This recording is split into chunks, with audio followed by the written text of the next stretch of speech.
المؤمن الحق بالحق بالقاسم محمد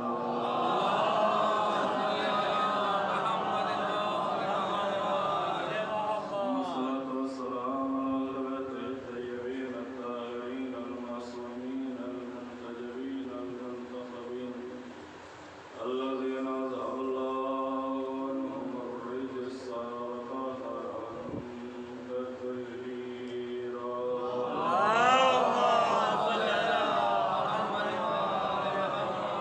لعنة الله على أعدائهم وغاصب حقوقهم ومنكر فزائرهم وقتلتهم أجمعين. أما بعد فقد قال سبحانه وتعالى في كتابه المحكم وكتابه المتقن: أعوذ بالله من الشيطان الرجيم. بسم الله الرحمن الرحيم. هذه جهنم التي كنتم توعدون. صلوات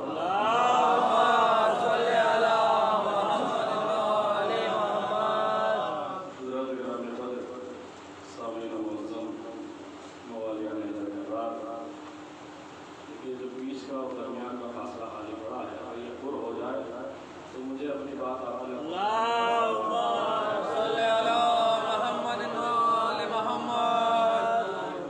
ویسے بھی ہم ان کے ماننے والے ہیں جو فاصلے سے نہیں بلا فصل خلیفہ رسول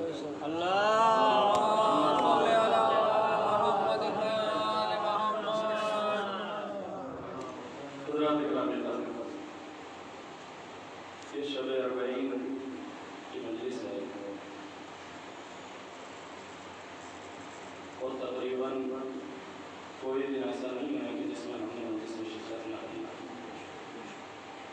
لہذا یہ مسلسل عبادتیں جو ہم انجام دے رہے ہیں، ہمیں اپنے آپ کو چیک کرنے کی ضرورت ہے، اپنے آپ کو جانچنے کی ضرورت ہے کہ وہ حسین اور وہ ذکر حسین کہ جو زمانے پہ اثر انداز ہو رہا ہے وہ ہمارے اوپر بھی اثر انداز ہوا یا نہیں ہوا. آج ہماری دنیا پہ نظر ہے، آج ہم حسین کے اثرات دنیا پہ ابھرتے ہوئے دیکھ رہے ہیں اور اس طریقے سے دیکھ رہے ہیں کہ جہاں زائرینوں کو مارنے کی دھمکیاں دی جا رہی ہیں، آج زائرین وہاں سب سے زیادہ ہو رہے ہیں. لہذا جب ہر چیز پہ حسین اثر انداز ہو رہا ہے تو یہ مجلسیں ہمارے کردار پہ اثر انداز ہوئی یا نہیں ہوئی؟ انہوں نے ہمیں بھی بدلا یا نہیں بدلا؟ چینجنگ آئی یا نہیں آئی؟ اس لیے کہ حسین رسم و رواج کا پرستار نہیں، حسین انقلاب کا قافلہ سالار ہے.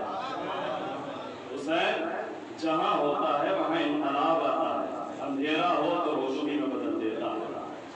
حسین جہاں آتا ہے جہالت ہو تو علم کی نورانیت عطا کر دیتا ہے. لہذا ہمیں دیکھنے کی ضرورت ہے کہ یہ مجلسیں جو ان کا سلیبس ہے، جو ان کی کتابیں ہیں، جو یہاں تقریریں ہوتی ہیں، جو یہ پلیٹ فارم زینب کبریٰ نے ہمارے حوالے کیا تھا، ہم نے اس کو صحیح طریقے سے یوز کیا ہے یا نہیں کیا ہے؟ اور اللہ اکبر، ان مجالس کا سلیبس قرآن کے علاوہ کچھ ہونا ہی نہیں چاہیے. اس لیے کہ جب آل محمد زبان کھولتے ہیں تو قرآن کو زبان ملا کرتی ہے. اور ماشاءاللہ الحمدللہ دنیا کا ہر مذہب پریشان ہے، ہر مذہب کے پرستار پریشان ہے کہ ہمارا جوان ہماری درسگاہوں میں نہیں آتا، ہماری رہنمائی میں نہیں آتا، ہمارے کہنے پہ نہیں چلتا، ہمارے بلانے پہ نہیں آتا. اور اس طریقے سے نہیں آتا کہ آج آپ دیکھ لیں کرسچینٹی چاہے عیسائیت کو کہیں تک پہنچا رہی ہو مگر ان کے کلیسا خالی پڑے، گرجا گھر خالی پڑے، چرچ خالی پڑے، آنے کے لیے تیار نہیں ہے. کچھ بوڑھے ہیں جو موم بتیاں جلا کے چلے جاتے ہیں. مگر یہ حسین کی درسگاہ ہے جہاں بوڑھوں سے زیادہ جوانوں کو پایا جاتا ہے. یہ حسین ہے جو لوگوں کو کھینچتا ہے. اور کہاں سے کھینچتا ہے؟ کوئی یہ نہ سمجھے کہ یہاں تبرک کے لالچ میں آ جاتے ہیں، مجمع لگا دیا جاتا ہے کہ یہ الزام ہمارے اوپر لگایا جاتا تھا جب ہمارے یہاں رجواڑے تھے، جب ہمارے یہاں زمینداری تھی، جب ہمارے یہاں جاگیریں تھی، جب ہمارے یہاں دولتیں تھی، جب ہمارے یہاں تبرکات ہوا کرتے تھے، جب ہمارے یہاں نظر و نیاز کا اہتمام ہوا کرتا تھا. پورا گاؤں ایک ایک مجلس میں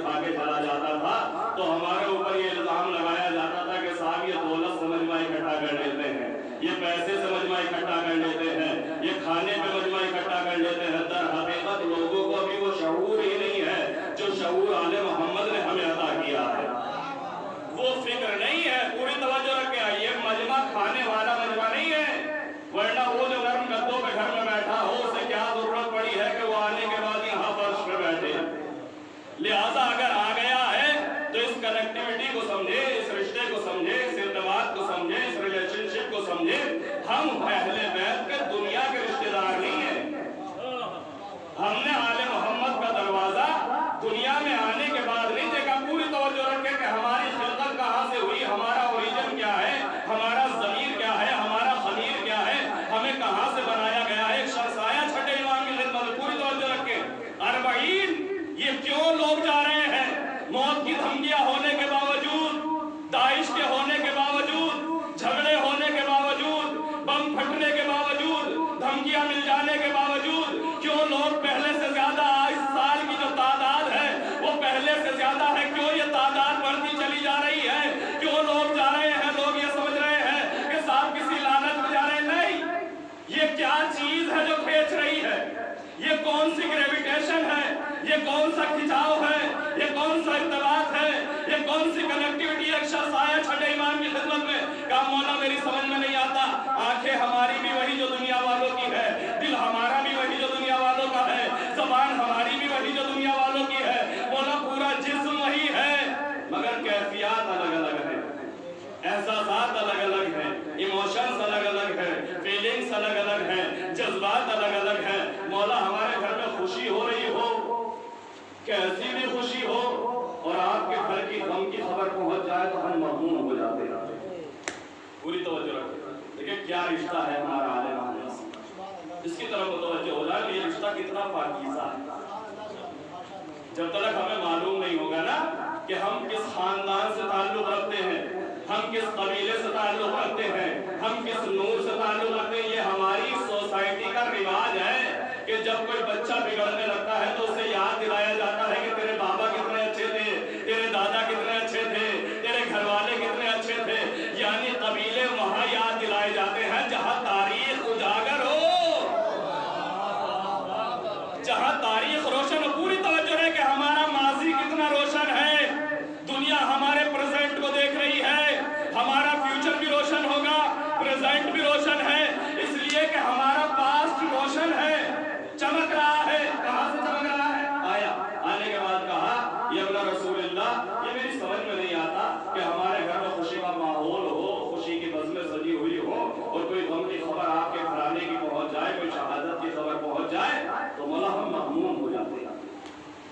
اور مولا چاہے ہمارے گھر میں صفحہ ماتم بچھی ہوئی ہو, ہمارا کوئی عزیز مر گیا ہو, ہماری جوان اولاد گزر گئی ہو, مولا مگر آپ کی خوشیوں کی تاریخ آ جائے, 13 رجب آ جائے, 3 شعبان آ جائے, 4 شعبان آ جائے, مولا جب یہ تاریخیں آ جاتی ہیں تو لاکھ گھر میں صفحہ ماتم بچھی ہوئی ہو مگر دل اندر سے خوش ہونے لگتا ہے. مولا سمجھ میں نہیں آتا کہ یہ رابطہ کیا ہے, یہ ارتباط کیا ہے, یہ رشتہ کیا ہے. مولا نے فرمایا تمہیں نہیں معلوم, آؤ میں تمہیں خبر دیتا ہوں. میرے مخبر صادق امام صادق نے اس راز سے پردہ ہٹایا کہ تمہیں ہمارے سے کیا نسبت ہے, کیا رشتہ ہے, کیا لگاؤ ہے, اپنے ارتباط کو سمجھو. مولا فرماتے ہیں اِنَّا شِیعَتَنَا خُلِقُوا مِنْ فَاضِلِ دِینَتِنَا یَفْرَحُونَ لِفَرْحِنَا وَیَحْزَنُونَ لِحُزْنِنَا. ارے تمہیں دنیا والوں کے ساتھ نہیں پیدا کیا گیا, تمہیں اللہ نے ہماری بچی ہوئی مٹی سے پیدا کیا ہے, اس میٹیریل سے پیدا کیا ہے جس سے آل محمد کی خلقت ہے. کون کہہ رہا ہے؟ وہ کہہ رہا ہے جو اللہ کی سچی زبان ہے, ہمارا سچا امام ہے, جسے ہم صادق امام کہا کرتے ہیں. وہ کہہ رہا ہے نا شیعتنا, اس میں شک نہ کرنا. لفظ انہ جہاں پہ آ جائے, یہ عربی زبان کا لفظ ہے, جہاں پہ انہ آ جاتا ہے وہاں سے شک کو دور کر دیتا ہے. لوگوں سے کہہ رہے ہیں امام انہ شک نہ کرنا, شیعتنا ہمارے شیعہ. سادات نہیں کہا, کوئی یہ نہ کہہ دے کہ بس اولاد نہیں. جتنے ان کے محب ہیں, جتنے ان کا کلمہ پڑھنے والے ہیں, جتنے ان کے چاہنے والے ہیں, جتنے ان کے لیے جان دینے والے ہیں, چاہے سلمان ہو, چاہے حبشے کا رہنے والا غلام محمد ہی کیوں نہ ہو, چاہے جس قبیلے کا ہو. مولا فرماتے ہیں اِنَّا شِیعَتَنَا خُلِقُوا مِنْ فَاضِلِ دِینَتِنَا, ہمارے شیعوں کو ہماری بچے ہوئے میٹیریل سے پیدا کیا گیا, بچی ہوئی قینت سے پیدا کیا گیا, بچے ہوئے خمیر سے پیدا کیا گیا. اور جب یہ رشتہ پایا جاتا ہے تو مولا فرماتے ہیں یفرحون بفرحنا, یہی وجہ ہے کہ وہ ہماری خوشیوں میں خوش ہوتے ہیں. وہ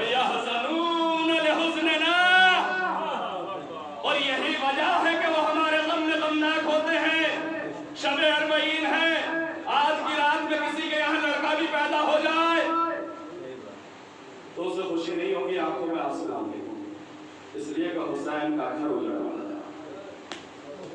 امام سے جو ہمارا رشتہ ہے، جو ارتباط ہے، جو تعلق ہے، پوری توجہ رکھے۔ اب جو یہ رشتہ ہے، اس رشتے کو دیکھنے کی ضرورت ہے۔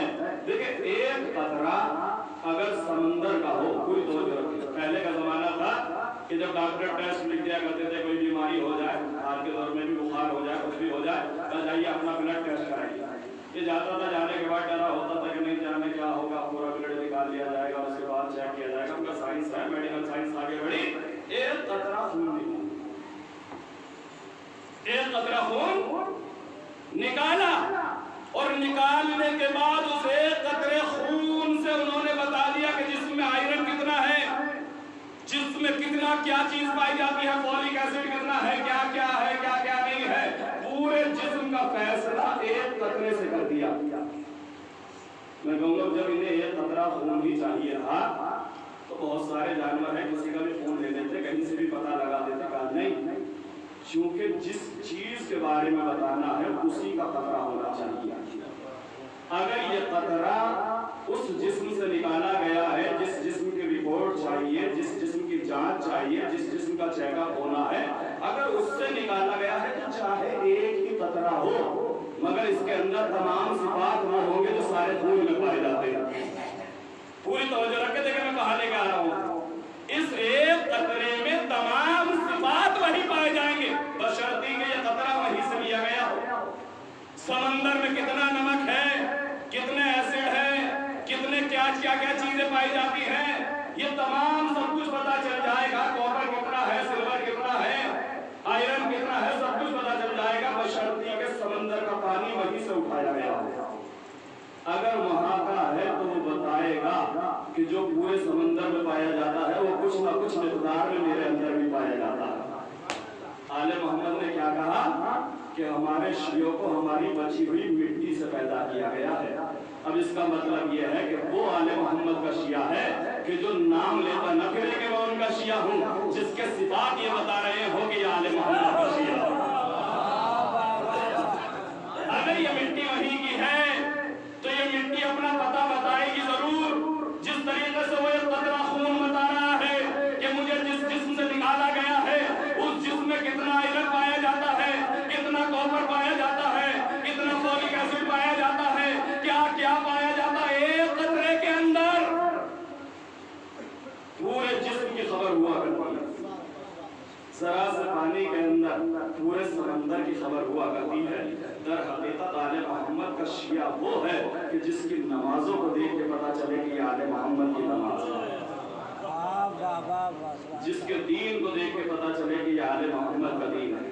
اور اگر دین ہی نہ ہو، اگر نماز ہی نہ ہو، اگر شریعت کا نام ہی نہ ہو تو زبانی دعوے دار ہو سکتا ہے مگر عمل جھوٹا رہا ہے۔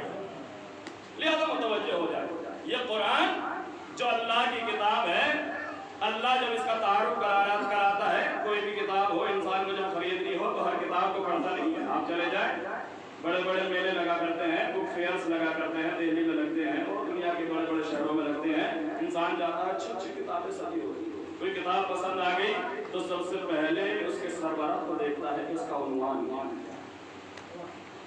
یہ قرآن جسے اللہ نے ہدایت بنا کے نازل کیا ہے، یہ اپنا تعارف خود کرا رہا ہے۔ بسم اللہ الرحمن الرحیم، الف لام میم، ذالک الکتاب لا ریب فیہ۔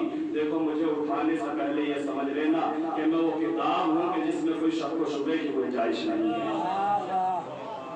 یہ سوچ کے اٹھانا کہ گارنٹی ہی گارنٹی ہے، دنیا کی کسی کتاب کی گارنٹی نہیں ہے مگر قرآن کی گارنٹی پہلی ہی آیت میں اللہ نے رکھ دی۔ ذالک الکتاب، یہ وہ کتاب ہے کہ جس کی اللہ گارنٹی لے رہا ہے، ضمانت لے رہا ہے، لا ریب فیہ، اس میں کسی طریقے کی شک و شبہ کی گنجائش۔ ھدی للمتقین، اور اگر جاننا چاہتے ہو کہ یہ کتاب کیوں بھیجی گئی تو یہ متقین کے لیے ہدایت ہے۔ اب میں دنیا والوں کی بات نہیں کر رہا ہوں مگر کم سے کم انہیں تو امیدوار ہونا ہی چاہیے کہ جو امام المتقین کے ماننے والے ہیں کہ یہ کتاب کسی کے لیے ہدایت ہو یا نہ ہو مگر ہمارے لیے تو ہدایت ہے ہی۔ اس لیے کہ قرآن کہہ رہا ہے ھدی للمتقین۔ اب ہمارے یہاں یہ تصور قائم کر دیا جاتا ہے کہ صاحب یہ کتاب تو خاموش ہے۔ تو خاموش کیوں ہے؟ اس لیے کہ یہ کتاب کلام کرے تو کس سے کلام کرے؟ یہ کلام اس سے کرتی ہے جو اس کا ہم نشین ہوا کرتا ہے، جو اس سے باتیں کیا کرتا ہے، جو اس کے سامنے بیٹھتا ہے، جو اس کو اپنا ہم نشین بناتا ہے۔ پوری توجہ رکھے۔ چوتھے امام، امام زین العابدین علیہ السلام، وارث کربلا ہے نا، امام وارث کربلا، جس کے پاس کربلا کی میراث ہے۔ امام فرماتے ہیں دنیا والوں، تم نے قرآن کی عظمت کو سمجھا ہی کہا؟ اگر یہ کائنات جو رنگ برنگی چمک رہی ہے، جس میں تمام جنات و انسانات و حیوانات سب زندگی گزار رہے، مولا فرماتے ہیں اگر اس کائنات کے تمام حیوانات مر جائیں، تمام انسان مر جائیں، تمام جن مر جائیں، اگر اس کائنات میں کچھ باقی نہ رہے، روح کا سناٹا ہو، ڈر ہی ڈر ہو، خوف ہی خوف ہو، مولا فرماتے ہیں ایسے روح کے عالم میں بھی اگر قرآن میرے ہاتھ میں ہو تو مجھے خوف ہونے والا نہیں ہے۔ یہ قرآن ایسا ہم نشین ہے، مولا فرماتے ہیں یہ ایسا ساتھی ہے، اگر ساتھی بنانا ہے، دوست کی تلاش ہے تو قرآن کو ساتھی بنانا۔ اس لیے کہ ہر ساتھی مطلب پہ جھوٹ بول سکتا ہے مگر قرآن کبھی جھوٹ نہیں بولتا ہے۔ ہر انسان جھوٹ بول سکتا ہے، ہر انسان کچھ نہ ہوتے ہوئے بھی سب کچھ دکھا سکتا ہے، مگر قرآن جب حقیقتیں دکھاتا ہے تو یہ قرآن خاموش ضرور ہے مگر جب بولتا ہے تو ایسا بولتا ہے کہ بڑے بڑے بولنے والے اس سے لفظوں کی بھیک مانگ رہے ہوتے ہیں۔ یہ قرآن کس طریقے سے بولتا ہے؟ مجسم کر دیتا ہے، امیجنیشن، پوری منظر کشی کرتا ہے۔ پوری توجہ رکھیں۔ شیخ عباس القمی بہت بڑا نام ہے، لیکن میرے پاس وقت نہیں کم، لہٰذا مجھے اپنے موضوع کو سمیٹنا بھی ہے، اس لیے کہ اس کے بعد بھی مجلسوں کا سلسلہ ہے۔ اس مختصر سے وقت میں ایک منزل کی طرف آپ کو لانا چاہتا ہوں۔ شیخ عباس القمی بہت بڑا نام ہے، جو انہیں نہیں جانتا وہ ان کو ان کی کتاب کے حوالے سے ضرور جانتا ہوگا۔ ان کی کتاب ہے مفاتیح الجنان، جس میں سال بھر کے اعمال لکھے ہوئے ہیں۔ 15 شعبان کو کیا کرنا ہے، 13 رجب کو کیا کرنا ہے، 3 شعبان کو کیا کرنا ہے، 4 شعبان کو کیا کرنا ہے، ماہ رمضان میں کیا کرنا ہے، ماہ رجب میں کیا کرنا ہے، پورے سال کے اعمال جس کتاب میں ہمارے پائے جاتے ہیں، جو ہر مسجد میں موجود ہے، اردو میں موجود ہے، فارسی میں موجود ہے، گجراتی میں موجود ہے، ہر زبان میں تقریباً ٹرانسلیٹ ہو چکی ہے۔ وہ کتاب جس میں لکھی ہے شیخ عباس قمی نے۔ دیکھیے بچے کہاں سے تربیت ہو گئے۔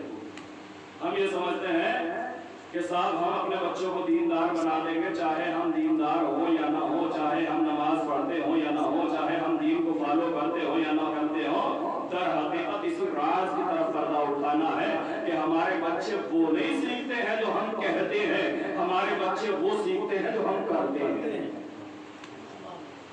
شیخ عباس القمی جنہوں نے یہ معتبر کتاب لکھی، ہزارہ کتابیں ہیں ان کی، بہت ساری کتابیں، نفس المحموم ان کی کتاب ہے، منازل آخرت ان کی کتاب ہے، ہزاروں کتابیں ہیں۔ ایسے میں ان کی جو سب سے زیادہ مشہور کتاب ہے جسے ہم جانتے ہیں وہ ہے مفاتیح الجنان۔ شیخ عباس القمی کہتے ہیں کہ بچپنا کیسے گزرتا ہے علماء۔ ان کے والد اپنے گھر میں موجود، ان کا کمسنی کا زمانہ، ابھی مدرسے نہیں گئے، ابھی گھر میں ہی تعلیم و تربیت ہو رہی ہے، مگر تربیت کیسے ہوتی ہے؟ عملی تربیت، پریکٹیکل لائف۔ یہ نہ کہو کہ ہمارے بچے ہمارا کہنا نہیں مانتے، ہمارے بچے ہمارے کہنے سے پڑھتے نہیں ہیں، ہمارے بچے ہمارے کہنے سے سنتے نہیں ہیں۔ نہیں، پوری توجہ رکھیں۔ جب ہمارا بچہ اسکول جانے کے بعد، کھانے کے بعد، پینے کے بعد، ٹیوشن جانے کے بعد، سونے کے بعد جو تھوڑا بہت وقت 24 گھنٹے میں مل جاتا ہے، 2-3 گھنٹے کا، اس میں کارٹون کا ٹی وی اور چینل دیکھتا ہے، اور وہ چینل دیکھنے کے بعد دیکھتا 2 گھنٹے ہے مگر 22 گھنٹے کارٹون بنا لیتا ہے۔ یہ 2 گھنٹے کا کارٹون کا چینل کتنا اثر انداز ہو رہا ہے؟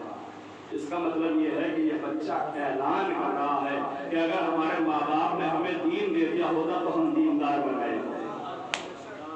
ایڈاپٹ کر رہا ہے، یہ آپ کی سیرت کو لے رہا ہے، آپ کو نہیں معلوم، آپ کو فیلنگز نہیں ہو رہی، آپ کو احساس نہیں ہو رہا، ایموشن آپ کے کام کر رہے ہو، پورا آپ کی تصویر بنتا چلا جا رہا ہے مگر آپ کو احساس نہیں ہو رہا۔ الولد سر لوالدہ، بچہ باپ کی تصویر ہوا کرتا ہے۔